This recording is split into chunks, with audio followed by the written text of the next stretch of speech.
नमस्कार दोस्तों, स्वागत है आज की इस लेटेस्ट वीडियो में जिसमें हम आपको फिजिक्स के अंतर्गत आज का पोर्शन जो है बहुत इम्पोर्टेंट है। आप किसी भी प्रीवियस ईयर एग्जाम को देखेंगे तो उसमें यहाँ से क्वेश्चन आपको देखने के मिलेंगे, बहुत ही इम्पोर्टेंट है। तो आज का जो टॉपिक है वो आपका फिजिकल वर्ल्ड यानी कि भौतिक जगत के बारे में प्रॉपर बहुत ही ईजिली एक्सप्लेन करेंगे। एक ही क्लास में हर एक टॉपिक को कंप्लीट कर लेंगे, बहुत इंपॉर्टेंट है। आप इस चैप्टर से अगर एक भी टॉपिक नहीं पढ़े होंगे तो भी आप बहुत ईजिली समझ जाएंगे, क्योंकि इसको हम एक सीक्वेंस में ले जाएंगे जिसमें आप हर एक टॉपिक को बहुत ईजिली समझ जाएंगे और आपके सभी कंसेप्ट क्लियर हो जाएंगे। ये क्लास है आपका केवल कंसेप्ट के पॉइंट ऑफ व्यू से। इसके बाद नेक्स्ट क्लास आएगी, उसमें हम इससे जितने भी इम्पोर्टेंट क्वेश्चन होंगे उन सभी के बारे में प्रॉपर आपको एक्सप्लेन करेंगे। बस इसमें हम हर एक टॉपिक के इम्पोर्टेंट जितने भी पॉइंट हैं उन सभी के बारे में बहुत ईजिली एक्सप्लेन करेंगे। तो आप किसी भी एग्जाम की तैयारी कर रहे हैं, अगर उसमें फिजिक्स बनता होगा तो आपका अगर कंसेप्ट क्लियर रहेगा तो बनने वाले हर एक क्वेश्चन को बहुत ईजिली कर पाएंगे। तो आज हम केवल कंसेप्ट के बारे में बहुत ईजिली आपको एक्सप्लेन करेंगे। तो चाहे आप 11th या 12th में हैं, आपके पॉइंट ऑफ व्यू से भी इम्पोर्टेंट है, या किसी और एग्जाम की आप तैयारी कर रहे हैं, अगर उसमें फिजिक्स बन रहा होगा और फिजिकल वर्ड्स के क्वेश्चंस आते होंगे तो उनके पॉइंट ऑफ व्यू से भी बहुत इम्पोर्टेंट है।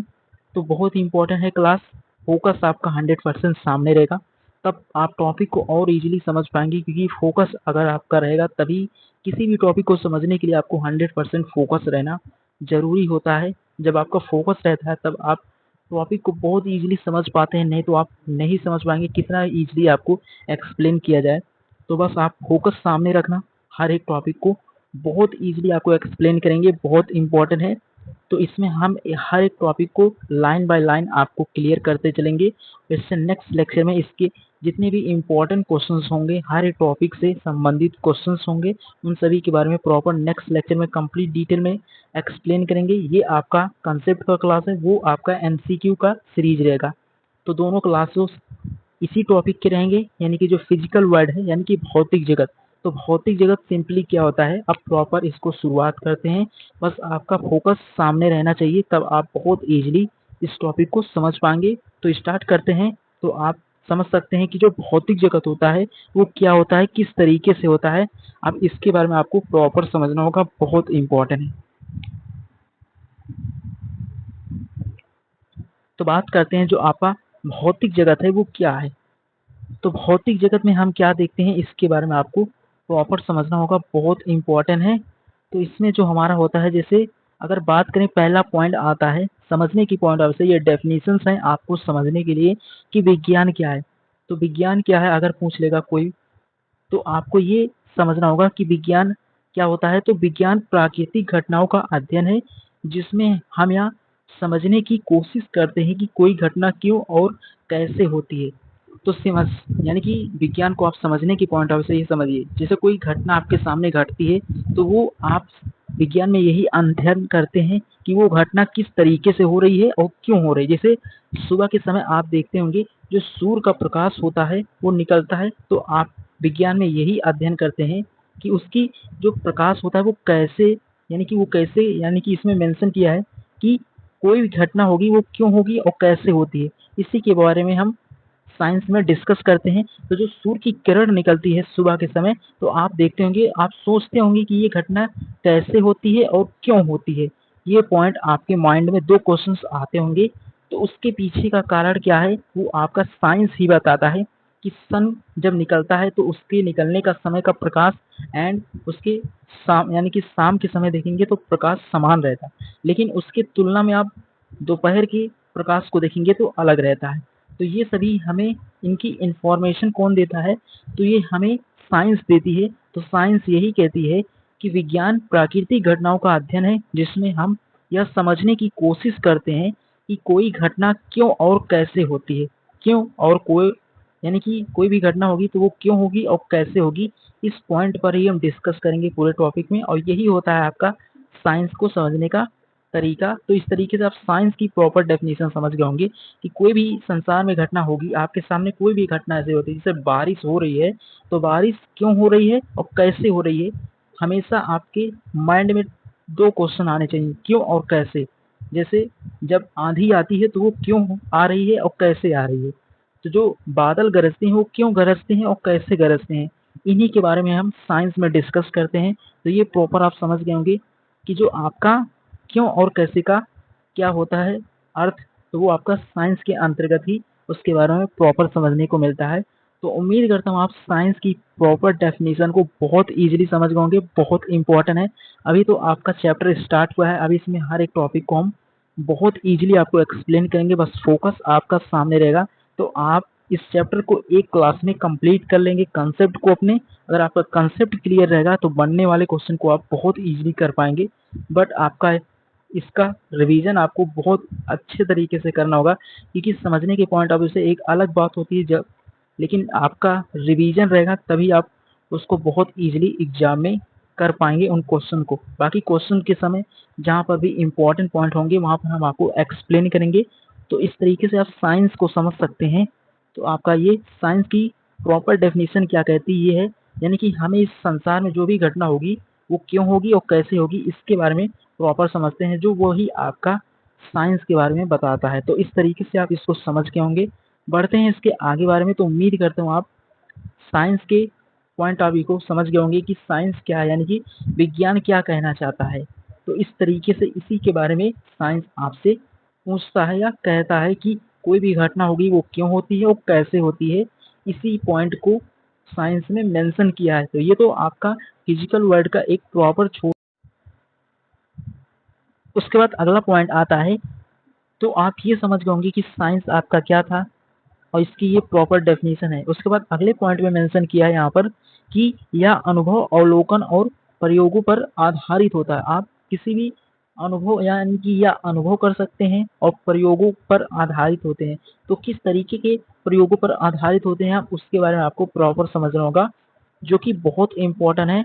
उसके बारे में आपको डिटेल में डिस्कस करते हैं, जो कि बहुत इंपॉर्टेंट है, उन्हीं के बारे में आप समझेंगे। तो जैसे हम साइंस में क्या देखते हैं, विज्ञान में, तो हम देखते हैं कि किसी घटना को जब हम देखते हैं, यानी कि जब आप किसी भी घटना को देखेंगे तो आप उसका एक अनुमान लगाते हैं। यानी कि जैसे वर्षा होती है, तो वर्षा जब होती है वो एक घटना होती है, तो आप अनुमान लगाते हैं कि ये 1 घंटे होगी या आधा घंटा। उसके बाद आप उसका क्या करते हैं, किसी भी घटना को जब आप देखते हैं तो उसका अनुमान लगाते हैं कि कोई घटना हो रही है, कितने टाइम तक होगी, फिर आप उसका क्या करेंगे, प्रयोग करते हैं। एंड उसके बाद 4th पॉइंट में मेंशन किया है, यहाँ पर मेंशन किया है, फिर उस सिद्धांत के रूप, यानी कि आप फिर उसे सिद्धांत के रूप में स्थापित करते हैं। यानी कोई भी घटना जब आपके सामने होगी, सबसे पहले आप उसका क्या करेंगे, अनुमान लगाते हैं, या पहले किसी भी घटना को आप देखते हैं, उसके बाद देखने के बाद दूसरा पॉइंट आएगा कि आप उस घटना का एक अनुमान लगाते हैं। कि जैसे वर्षा हो रही है तो आप उसका अनुमान लगाएंगे कि ये 10 मिनट होगी वर्षा या 15 मिनट, ये आप उसका अनुमान लगाएंगे। फिर उसका प्रयोग करते हैं। किसी भी घटना को जब देखेंगे तो उसमें आप उसका प्रयोग कुछ ना कुछ करेंगे। उसके बाद फिर किसी सिद्धांत, यानी कि फिर उसे सिद्धांत के रूप में स्थापित करते हैं। तो ये पॉइंट्स आप विज्ञान में क्या करते हैं, किसी भी घटना को जब देखेंगे तो आप ये पॉइंट करते हैं। तो ये भी आप प्रॉपर समझ गए होंगे, बहुत इंपॉर्टेंट है। तो अभी तक हमने देखा कि जो साइंस था वो साइंस क्या होता है। तो साइंस आपका प्राकृतिक घटनाओं को समझने के लिए होता है कि कोई घटना कैसे होती है और क्यों होती है। जैसे सूर्य निकलता है तो क्यों निकलता है और कैसे निकलता है, जैसे वर्षा होती है तो क्यों होता है और कैसे होती है, आंधी आती है तो साइंस में हम यही देखते हैं कि आंधी क्यों आती है और कैसे आती है। तो ये पॉइंट है। उसके बाद ये भी पॉइंट हम देखते हैं कि विज्ञान में हम किसी भी घटना को देखते हैं तो उसका एक अनुमान लगाते हैं। आप पहले उसका एक अनुमान लगाएंगे, फिर उसका एक अनुमान लगाएंगे, उसका प्रयोग करते हैं और फिर उसे सिद्धांत के रूप में स्थापित करते हैं।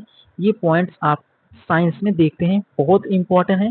एंड उसके बाद इसके आगे वाले टॉपिक के बारे में बढ़ते हैं। तो इस तरीके से आप ये भी समझ गए होंगे किस तरीके से आप किसी भी घटना को देखते हैं तो क्या पहले करते हैं, पहले आप अनुमान लगाते हैं, फिर उसका प्रयोग करते हैं, फिर उसे सिद्धांतों के रूप में स्थापित करते हैं।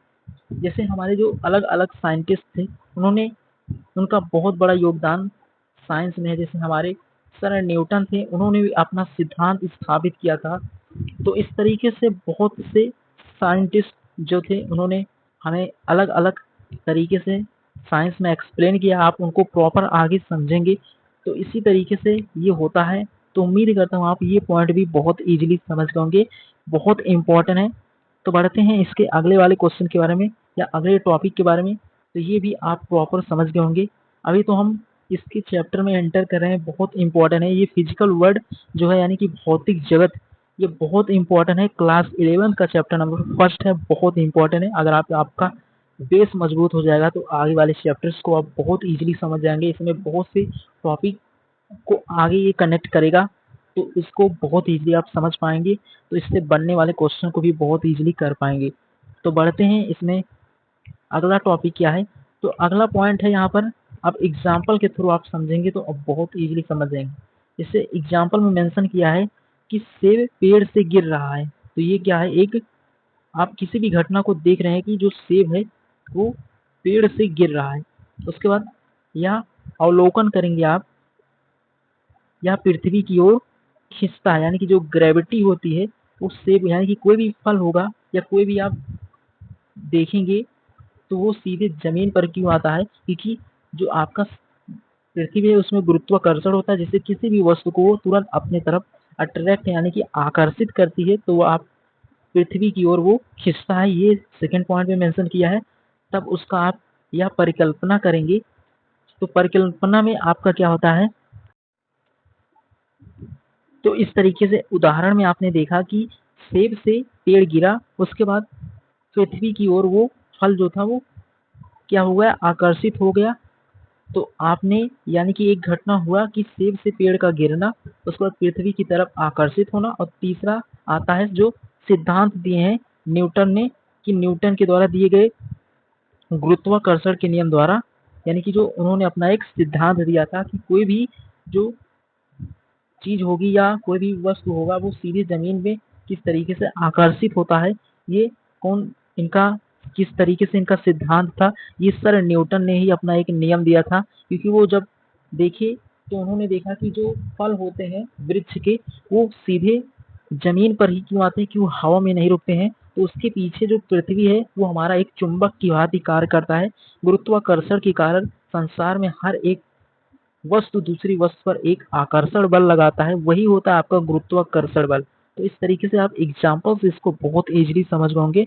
बहुत इंपॉर्टेंट है, आपके एग्जाम में इन पॉइंट को भी मेंशन कर सकता है, बस आपको समझते हुए चलना है। जब इसके क्वेश्चंस लाएंगे तो आपको सारे टॉपिक बहुत इजीली क्लियर होते जाएंगे। तो बढ़ते हैं इसके अगले टॉपिक के बारे में। तो उम्मीद करता हूँ आप यहाँ तक ये भी पोर्शन बहुत इजीली समझ गए होंगे, बहुत इंपॉर्टेंट है।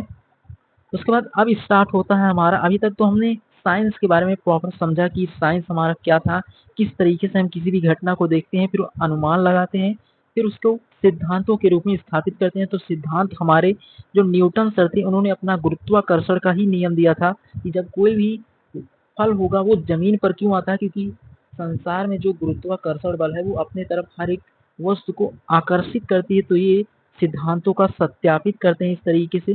तो इस तरीके से अभी तक तो हमने प्रॉपर समझा कि जो साइंस होती है वो क्या होती है। अब स्टार्ट करते हैं हम फिजिक्स के बारे में। तो फिजिक्स क्या कहती है, अब उसके बारे में आपको प्रॉपर समझना होगा। तो फिजिक्स क्या है, तो यानी कि भौतिकी क्या है। तो भौतिकी विज्ञान की वह शाखा है जिसमें हम द्रव्य, ऊर्जा और उनके परस्पर संबंधों का अध्ययन करते हैं, वही आपका फिजिक्स होता है। ये आपको समझना था कि जिसमें हम द्रव्य और ऊर्जा, यानी कि द्रव्य से आपका आता है द्रव्यमान, और ऊर्जा यानी कि द्रव्यमान और ऊर्जा में संबंध हमें कौन बताता है, फिजिक्स। तो द्रव्यमान में आपका कोई भी आप जैसे बुक लेंगे उसका भी कुछ ना कुछ द्रव्यमान होगा और कुछ ना कुछ वो स्थान घेरेगा। यानी कि सिंपली द्रव्य को कहने से ये सेंस निकलता है, आप जिसको देख सकते हैं और जिसका कुछ ना कुछ भार होता है वो आपका द्रव्य की श्रेणी में आता है। लेकिन ऊर्जा, ऊर्जा को आप देख नहीं सकते हैं, यानी कि जैसे जो सूर्य की किरण आती है जब वो निर्वात में होती है तो आप उसको नहीं देख सकते, लेकिन जब वो सरफेस पे पड़ती है तो आप उसको देख सकते हैं, और ना ही उसका कोई भार होता है। तो इसी तरीके से इन्हीं के संबंध के बारे में फिजिक्स हमें एक्सप्लेन करती है। और इन्हीं के बारे में सर आइंस्टीन ने अपना एक इक्वेशन दिया था E बराबर mc², जहाँ पर उन्होंने द्रव्य और ऊर्जा के बीच में एक संबंध स्थापित किया था।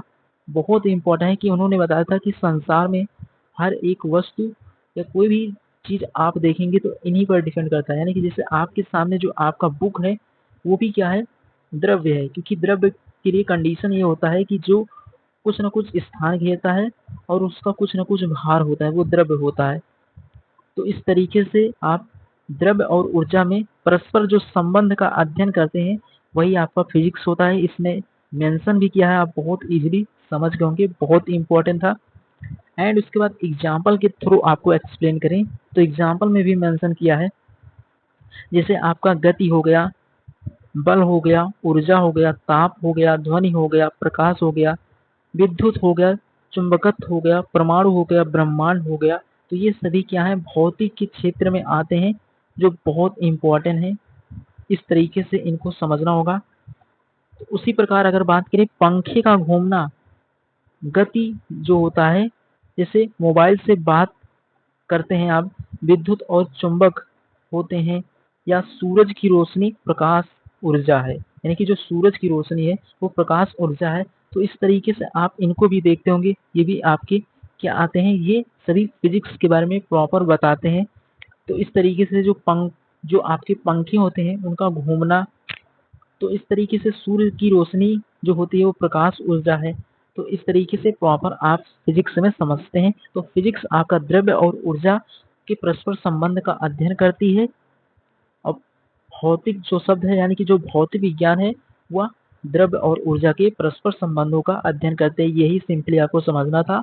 और द्रव्य आप समझ सकते हैं जिसका कुछ न कुछ भार होगा और कुछ न कुछ स्थान घेरेगा, वो आपका द्रव्य की कैटेगरी में आएगा। और जिसका ना तो कोई भार होगा और ना आप उसको देख सकते हैं, वो ऊर्जा होगा।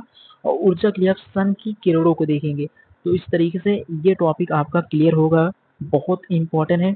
अगर आपको फिर भी कोई डाउट रहे तो आप कमेंट बॉक्स में पूछ सकते हैं। बट अगर आपका डाउट भी रहता है तो जब क्वेश्चंस कराएंगे तो आप बहुत इजीली क्लियर होते जाएंगे। बट आपको क्वेश्चन करने से पहले आपको सारे टॉपिक समझ में आने चाहिए। उसके लिए आपका जो होता है बेस मजबूत होने के लिए आपको कंसेप्ट को बहुत इजीली समझना होगा, कि जब यहाँ से क्वेश्चंस बनेंगे तब उनको आप तभी कर पाएंगे जब आपकी ये कंसेप्ट क्लियर रहेंगे, तभी कर पाएंगे। इसलिए पहले कंसेप्ट को बेसिक समझना, तब क्वेश्चन को करेंगे तो और इजीली आप समझ पाएंगे। नहीं तो अगर सीधा क्वेश्चन की प्रैक्टिस करेंगे तो उतना बेहतर आप नहीं समझ सकते हैं। तो उम्मीद करता हूँ आप भौतिकी क्या है इसको भी आप प्रॉपर समझ गए होंगे। तो उसके बाद इसके आगे बढ़ते हैं, जो कि बहुत इंपॉर्टेंट टॉपिक है। उसके बाद अब तीसरा टॉपिक आता है भौतिकी का दायरा और रोमांच, यानी कि scope and excitement of physics. तो फिजिक्स में क्या क्या दायरे, यानी कि जो दायरा है, यानी कि क्या क्या स्कोप होता है।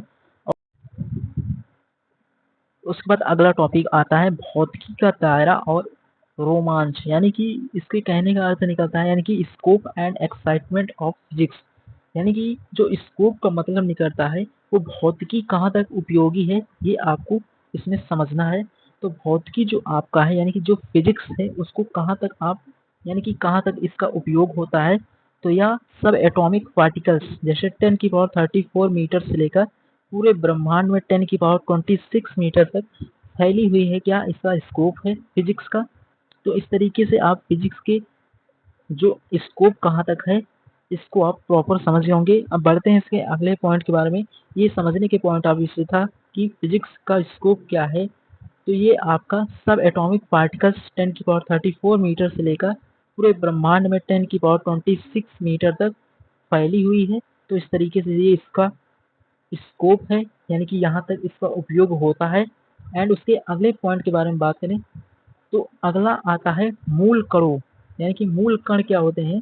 तो जो आपके मूल कण होते हैं, जैसे ग्रहों और तारों और आकाश गंगाओं को समझाती हैं क्या मूल कण। तो ये क्या होता है प्रॉपर, अब आपको इसके बारे में मूल कण के बारे में समझना होगा, जो कि बहुत इंपॉर्टेंट टॉपिक है।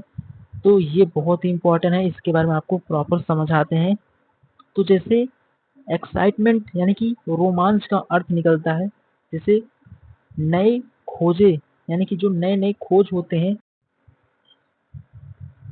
तो इस तरीके से एक्साइटमेंट के अंतर्गत ये आता है कि जैसे नए खोजे, जो नए नए खोज हो रहे हैं, जैसे क्वांटम थ्योरी हो गया, ब्लैक होल हो गया, टाइम ट्रेवल जैसे विषयों का अध्ययन भौतिक से ही संभव है। यानी कि जो फिजिक्स है, इसी तरीके से हम क्वांटम थ्योरी का भी, यानी कि जो क्वांटम थ्योरी है आपका, वो फिजिक्स के ही कारण संभव है। ब्लैक होल इसी के कारण संभव है, टाइम ट्रेवल। तो जैसे ये विषय जो होते हैं वो सभी फिजिक्स के कारण ही क्या है, पॉसिबल है। ये पॉइंट यहाँ पर मेंशन किया है। तो ये पॉइंट आपको समझना था, बस ये समझने की पॉइंट ऑफ व्यू है, जहाँ से क्वेश्चंस बनेंगे वहाँ आपको प्रॉपर एक्सप्लेन करेंगे। तो जैसे आपका ये आता है कि प्रकृति में एकता क्या है, ये आपको समझना होगा, यानी कि यूनिफिकेशन इन नेचर, ये बहुत इंपॉर्टेंट है, ये आपको समझना होगा। और यहाँ से क्वेश्चंस अब बनेंगे, इंपॉर्टेंट है, इनको आप समझते हुए चलना। तो ये क्या होता है कि यानी कि जो भौतिक विज्ञान का उद्देश्य प्रकृति के सभी नियमों को एक सार्वभौमिक सिद्धांत के रूप में समझना होता है। जैसे उदाहरण के तौर पर दिया है, यहाँ पर मेंशन भी किया है, ये आपको समझना होगा कि जैसे न्यूटन का गुरुत्वाकर्षण का नियम सेब से लेकर चंद्रमा की गति तक समान रूप से लागू होता है। तो ये आपका यूनिफिकेशन इन नेचर, यानी कि ये प्रकृति में एकता है, यानी कि सब जगह पर न्यूटन का जो सेब वाला नियम है वो चंद्रमा की गति तक समान रूप पर लागू होता है, यानी कि जो चीज प्रॉपर हर जगह पर उसका मान यानी कि उसका नियम समान आता है। जैसे आप जोड़, यानी कि जैसे आपकी जो प्रणालियां हैं कहीं-कहीं पर समान रहती हैं, चाहे आप इंडिया में देखें या आप इंटरनेशनल सिस्टम में जब बात करेंगे वहाँ पर भी वो समान रहती हैं। तो उसी प्रकार जो न्यूटन सर ने अपना सेब वाला एग्जाम्पल दिया था वो चंद्रमा की गति तक समान रूप से लागू होती है। तो ये जो होता है एग्जाम्पल किसके ऊपर आपका सेट होता है, वो प्रकृति में एकता के ऊपर सेट है, क्योंकि इसकी प्रॉपर डेफिनेशन में मेंशन किया है कि जो यूनिफिकेशन इन नेचर है वो भौतिक विज्ञान का उद्देश्य होता है जो सभी नियमों को एक सार्वभौमिक सिद्धांत के रूप में समझना, यानी कि जो एक ही नियम को हर जगह पर उसका क्या हो समान रूप से लागू होता हो, वो आपका यूनिफिकेशन इन नेचर की कैटेगरी में आएगा। बहुत इंपॉर्टेंट है, आप प्रॉपर इसको समझ गए होंगे। अगर आपका फोकस सामने रहा होगा तो हर एक टॉपिक को, अभी तक जितने टॉपिक हमने डिस्कस किया है बहुत ईजिली आप समझ गए होंगे, बहुत इंपॉर्टेंट है। एंड उसके आगे बढ़ते हैं, जो कि अगला टॉपिक बहुत इंपॉर्टेंट है। तो अगला आता है आपका प्राकृतिक जो बल होता है, यानी कि जो फंडामेंटल फोर्सेस ऑफ नेचर में होते हैं वो क्या होते हैं, यानी कि जो प्राकृतिक बल होता है वो आपके 4 बल होते हैं। तो ये बहुत इंपॉर्टेंट है, आपको प्रकृति में जो 4 बल हैं उनके बारे में आपको समझना होगा। तो पहला आपका आता है गुरुत्वाकर्षण बल। तो गुरुत्वाकर्षण जो बल है सबसे कमजोर होता है, यानी कि जो ग्रेविटेशनल फोर्स होता है वो सबसे वीक फोर्स होता है, लेकिन सार्वभौमिक सभी वस्तुओं पर कार्य करता है। यानी कि जो सार्वभौमिक के बारे में बात कर रहा है तो ये सभी वस्तुओं पर कार्य करता है, ये आपको प्रॉपर समझना होगा। एंड जो प्राकृतिक बल का सेकंड पार्ट है वो है विद्युत चुंबकीय बल, जो आवेशित कणों पर कार्य करता है। यानी कि जैसे 2 आवेशित कण हैं तो उनके बीच जो कार्य करने वाला बल होगा वो आपका विद्युत चुंबकीय बल होगा, ये आपको समझना होगा। यानी कि 2 आवेश हैं उनके बीच लगने वाला बल होगा वो विद्युत चुंबकीय बल होगा, क्योंकि 2 आवेश होते हैं अगर प्लस प्लस रहेंगे तो एक दूसरे से प्रतिकर्षित होते हैं, लेकिन पॉजिटिव एंड नेगेटिव के बारे में बात करें तो हमेशा आकर्षित होते हैं। तो जो विद्युत चुंबकीय बल होता है वो आवेशित कणों के बीच ही कार्य करता है और अणुओं को बांध कर रखता है। ये पॉइंट भी आपको क्लियर होना चाहिए, बहुत इंपॉर्टेंट है। तो हमने ये देखा कि जो फंडामेंटल फोर्सेस ऑफ नेचर में होते हैं वो 4 होते हैं। पहला था गुरुत्वाकर्षण बल जो सबसे कमजोर होता है, एंड दूसरा था विद्युत चुंबकीय बल जो आवेशों के बीच लगने वाला, यानी कि आवेशित कणों के पर कार्य करता है, ये आपका विद्युत चुंबकीय बल होता है जो अणुओं को बांध कर रखता है। तो उम्मीद करता हूँ आप जिन दोनों बलों को भी बहुत इजीली समझ गए होंगे, बहुत इंपॉर्टेंट है। तो प्रॉपर अगर आपका फोकस सामने रहा होगा तो अभी तक जितने भी टॉपिक डिस्कस किया आपको किसी भी में डाउट नहीं रहा होगा। अगर डाउट हो तो कमेंट बॉक्स में पूछ सकते हैं, बट जब क्वेश्चन की प्रैक्टिस करेंगे आप तब आपको और इजीली समझ में आएगा। वहाँ पर भी हम आपको एक्सप्लेन करेंगे जो भी पॉइंट समझने के पॉइंट ऑफ से होंगे। तो बढ़ते हैं अगला। तो तीसरा है आपका दुर्बल नाभिकीय बल। ये क्या होता है, जैसे ये जो बल होता है वो परमाणविक क्रियाओं में होता है, यानी कि जो दुर्बल नाभिकीय बल है ये परमाणविक क्रियाओं में होता है, ये आपको क्लियर होना चाहिए, बहुत इंपॉर्टेंट है। और फोर्थ है आपका जो होता है वो सशक्त नाभिकीय बल, जो कि प्रोटॉन और न्यूट्रॉन को नाभिक में बांध कर रखता है, और सबसे जो शक्तिशाली होता है वही होता है ये बल, बहुत इंपॉर्टेंट है, आप ये भी समझ गए होंगे। तो इस तरीके से जो आपके प्रकृति में 4 मूल बल थे आप इनकी प्रॉपर समझ गए होंगे किस तरीके से आपका होता है। जैसे दुर्बल नाभिकीय बल क्या होता है और आपका प्रबल नाभिकीय बल क्या होता है। तो इस तरीके से आप ये दोनों बल को भी समझ गए होंगे, जो आपको गुरुत्वाकर्षण बल होता है और एक विद्युत चुंबकीय बल, ये आवेशित कणों के बीच कार्य करता है। और ये वाला जो दुर्बल नाभिकीय बल है और जो आपका सबसे शक्तिशाली बल होता है वो प्रबल बल कह सकते हैं या सशक्त नाभिकीय बल, इसी को आप प्रबल नाभिकीय बल भी कहते हैं। और जो सबसे शक्तिशाली बल होता है वो आपका प्रबल नाभिकीय बल ही होता है, जो प्रोटॉन और न्यूट्रॉन को नाभिक में बांध कर रखता है, वही होता है प्रबल नाभिकीय बल। तो इस तरीके से प्रकृति में ये 4 मूल बल थे जो आप बहुत इजीली समझ गए होंगे। पहला था, अगर सबसे पूछेगा सबसे दुर्बल बल कौन होता है प्रकृति के मूल बल में, तो आपका ग्रेविटेशनल फोर्स जो होता है। तो इस तरीके से आपको ये चारों फंडामेंटल फोर्सेस पता रहेंगे तो एग्जाम में बनने वाले हर क्वेश्चन को आप बहुत इजीली कर पाएंगे। तो इस तरीके से पूछेगा सबसे वीक बल कौन होता है, सबसे स्ट्रॉन्ग, तो प्रबल सबसे स्ट्रॉन्ग होता है और ग्रेविटेशनल फोर्स सबसे वीक।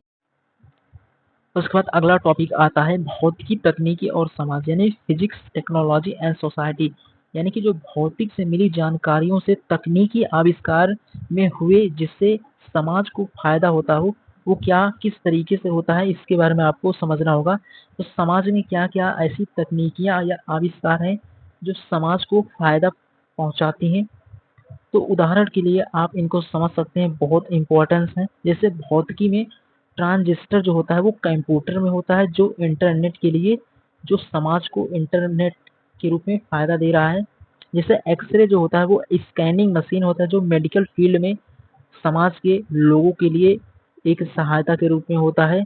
जो एक्सरे होता है वो स्कैनिंग मशीन होता है, जैसे कोई भी आदमी है उसके या किसी भी बॉडी में जब कोई दिक्कत हो जाती है या हड्डी टूट जाती है तो उसका एक्सरे कराते हैं। तो ये भी समाज के फायदा के रूप में है और किसकी देन है, ये फिजिक्स के ही कारण संभव है।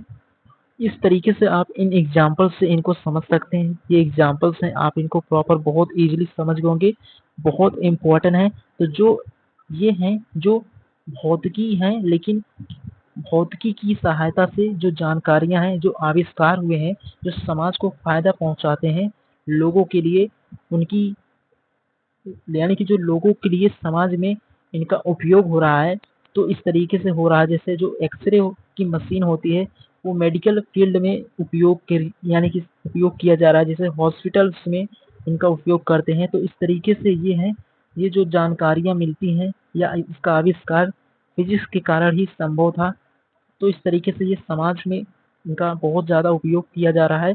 तो ये बहुत ही इम्पोर्टेंट है समाज के लोगों के लिए।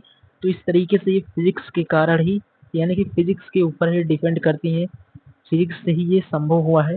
तो ये भी आप बहुत इजीली समझ गए होंगे, बहुत इम्पोर्टेंट था, बहुत इम्पोर्टेंट है। इससे प्रीवियस जो था, जो प्रकृति में यानी कि जो फंडामेंटल आपके फोर्सेस थे 4, उनके बारे में भी आप प्रॉपर बहुत इजीली समझ गए होंगे, बहुत इम्पोर्टेंट था। और ये जो भौतिकी तकनीकी जो समाज में थे, यानी कि जो समाज में होने वाले हैं, जिनकी सहायता से समाज के लोगों का फायदा हो रहा है, ये भी बहुत इम्पोर्टेंट है। तो इस तरीके से भी आप इसको समझ गए होंगे। क्वेश्चंस जहाँ से बनेंगे उनके बारे में प्रॉपर एक्सप्लेन करेंगे। जैसे जो फंडामेंटल्स आपकी 4th है वहाँ से क्वेश्चन जरूर बनेगा, यहाँ से भी उसके बाद अगला टॉपिक आता है कि जो तकनीकी जहाँ पर जीवन आसान बना है वहीं पर इसका दुरुपयोग भी होता है। जिससे परमाणु बम बनाकर हर एक देश दूसरे के ऊपर जब भी अटैक होता है तो वहाँ पर उनका दुरुपयोग भी होता है। जैसे समाज में रहने वाले लोगों के लिए फिजिक्स कुछ तो यानी कि कहीं कहीं पर इसका उपयोग सही तरीके से होता है, कहीं कहीं पर ये समाज को नुकसान भी पहुंचाता है। लेकिन हानि और लाभ दोनों करता है क्या आपका फिजिक्स, यानी कि कहीं पर इसका उपयोग सही तरीके से हो रहा है और समाज में कहीं पर इसका बहुत दुरुपयोग हो रहा है, जैसे परमाणु बम को बनाना। और इसी तरीके से फिजिक्स को जो केमिकल्स होते हैं, कहीं कहीं पर केमिकल्स यानी कि दवाइयों का यूज सही तरीके से होता है, कहीं कहीं पर इन्हें गलत तरीके से यूज होता है। तो इस तरीके से फिजिक्स को कहीं पर सही तरीके से उपयोग किया जा रहा है और कहीं कहीं पर गलत तरीके से। तो यानी कि जो समाज में लोग हैं वो जिस तरीके से इसका उपयोग करेंगे उसी तरीके से इसका यूज होगा। उसके बाद अगला टॉपिक आता है कुछ महान जो वैज्ञानिक थे उनका किस तरीके, उसके बाद इस तरीके से वैज्ञानिकों का योगदान है। जैसे आइजैक न्यूटन, उन्होंने गति और गुरुत्वाकर्षण का नियम दिया था। जेम्स क्लर्क मैक्सवेल, जिन्होंने विद्युत और चुंबकीय यानी कि जो चुंबकत्व का एकीकरण हुआ था इसके बारे में एक्सप्लेन किया है। तो इस तरीके से इन सभी का साइंस में बहुत बड़ा योगदान है, बहुत इम्पोर्टेंस है। इसी तरीके से आप इनको प्रॉपर आगे चैप्टर्स में भी इनके बारे में प्रॉपर समझेंगे कि न्यूटन का प्रथम नियम क्या होता है, न्यूटन का दूसरा और न्यूटन का तीसरा नियम। तो इस तरीके से सर न्यूटन ने जो नियम दिया है, उसी प्रकार और वैज्ञानिक हैं मैक्सवेल जो हैं, उनके बारे में भी आप प्रॉपर समझेंगे। उसके बाद जो अल्बर्ट आइंस्टीन सापेक्षता का सिद्धांत दिए हैं, ये भी बहुत इंपॉर्टेंट इनका रोल है। सीवी रमन जिन्होंने प्रकाश के विवर्तन के बारे में या रमन प्रभाव के बारे में, इनका भी फिजिक्स में बहुत बड़ा योगदान है। तो इस तरीके से आप इन सभी साइंटिस्टों के बारे में प्रॉपर समझेंगे। फिजिक्स के अंतर्गत बहुत इंपॉर्टेंट रोल्स हैं, इनके बारे में आप समझ सकते हैं। उसके बाद अगला टॉपिक ये इम्पोर्टेंट है कि जो भौतिक में यानी कि क्या, तो किसी भी राशि को आप देखेंगे तो जैसे कोई भी राशि है उसका मात्रक और मापन भी आप कर सकते हैं।